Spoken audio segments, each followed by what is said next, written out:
Oh, yes, they would. Hey guys, this is Avoidable. This is Ed here at FICM Repair.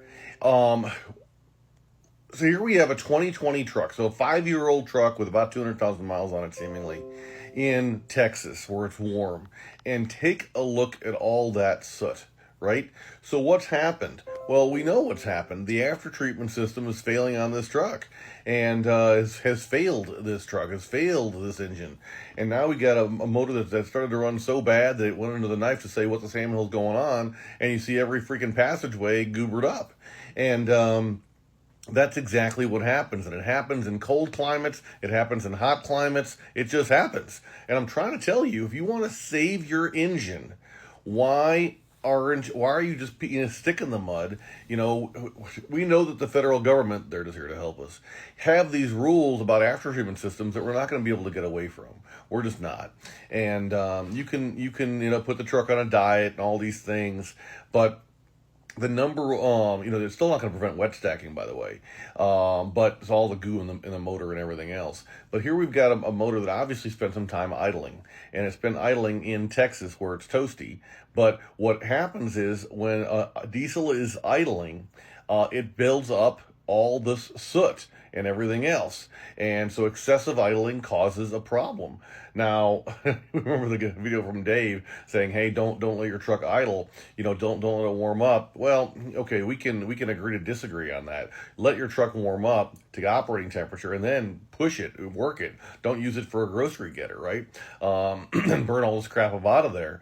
But if you want to minimize your chances of having a problem, big time, you would go ahead and install, I know it's spendy, I get it, this liquid heat generator thing back here. So this little device right back here, it installs where your secondary alternator goes. It hooks in to the water jacket, to your heater hoses, and it generates 10 times the heat of a plug-in space heater. So we're talking like nearly 50,000 BTUs. It's a lot of freaking BTUs. And so it's got a little clutch on the front of it, and it's got its own ECM in it. It's a vehicle ubiquitous. The vehicle's got no idea it's even there. But you're going to go from 0 degrees to operating temperature in like 6.5 minutes. You're going to have heat out of the vents in 2 minutes from the moment you start your truck at 0 degrees. And even if you live at a place like a Texas or a Miami or a Phoenix or something where it's toasty, if you use your trucks for idling, if you use your trucks as a mobile office, and you got the AC going and it's 95 degrees outside and you're sitting there, letting the truck idle all day, you know that motor is not staying at operating temperature. It doesn't matter if you're leaving the AC running, it's not staying at operating temperature. It doesn't matter if you're leaving your heat running, it's not staying at operating temperature. That motor is cooling down. So if you wanted to have the motor not cool down, you'd hop on FICMRepair.com, and you would go ahead and you would install this tried and true thing. Look, it's been used by Generac forever. It's been used by the school buses forever, like Thomas, right? And so just excessive idling causes all kinds of these problems. And so this thing's got a little clutch on the front of it. It kicks on just like your AC compressor does. It says, hey, things are cold, let me run. So you first start your truck, it says, yep, let me run. And it gets the truck up to operating temperature way the heck faster. Your lady's got warm tootsies, so she's happy. You got warm tootsies, so you're probably happy too, just saying. And more importantly than that, actually, because we can tolerate a lot as guys, we really can, a little discomfort, but this motor is sitting there quietly being choked to death by this crap. And you install this, it's a buy once, cry once kind of conversation, and life is just good. And so you put it in. It's got its own little coolant temperature sensor hanging off the back of it. That's got its own ECM looking at it. And clutch kicks in, gets its operating temperature. Clutch kicks out. When it's at operating temperature, now it's just an idler pulley, and life is good. So you're pulling your 10, 12, 15,000 pound trailer down the freeway. This thing's staying off, right? But you pull up to the job site and let the truck idle. This thing's kicking back on again as it needs to. Put about a 5 horsepower load in it. There's a video on the homepage of FICMRepair.com, me talking with Patrick at the Diesel Podcast about this in depth if you want to look into it more. But Cliff Notes version, there's a heat exchanger in the front of this bad boy, and it goes ahead and it just uses It uses that heat exchanger to go ahead and generate all this heat. Viscous friction, call it what you want to, I don't know. And all we know is that you're going to go through a lot less wear and tear in your motor.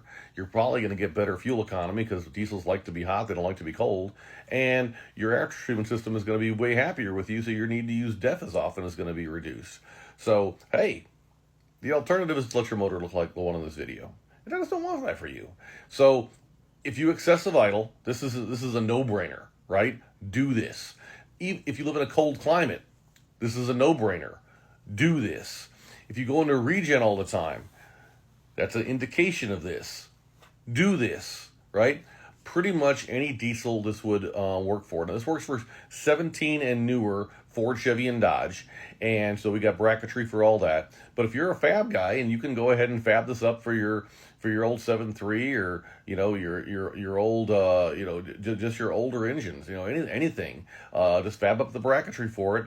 Figure out your serpentine belt lengths, and off to the races you go. But we got kits for 17 and newer Ford, Chevy, and Dodge. All the R&D and everything else has been done for you. It's a bolt in and forget it conversation. There's nothing more to do. And whatever it is, we got you. FICMRepair.com. We are all in this together. Thanks, guys. Appreciate you. Oh, one more thing. If you have a dual alternator truck, and you're like, well, I can't use this then. That's not true. Just convert to a single. And so there's technical service bulletins announced by the OEMs that talk about how to convert to a single, and we can get you a singular larger alternator that does more than your two alternators did combined. So if you're worried about, man, I'm running that inverter, I'm running that, that winch, that plow, I need the amps, no problem at all. You can go ahead and convert to a single and still get the benefit of this device. All right? FICMRepair.com. We are all in this together. Thank you.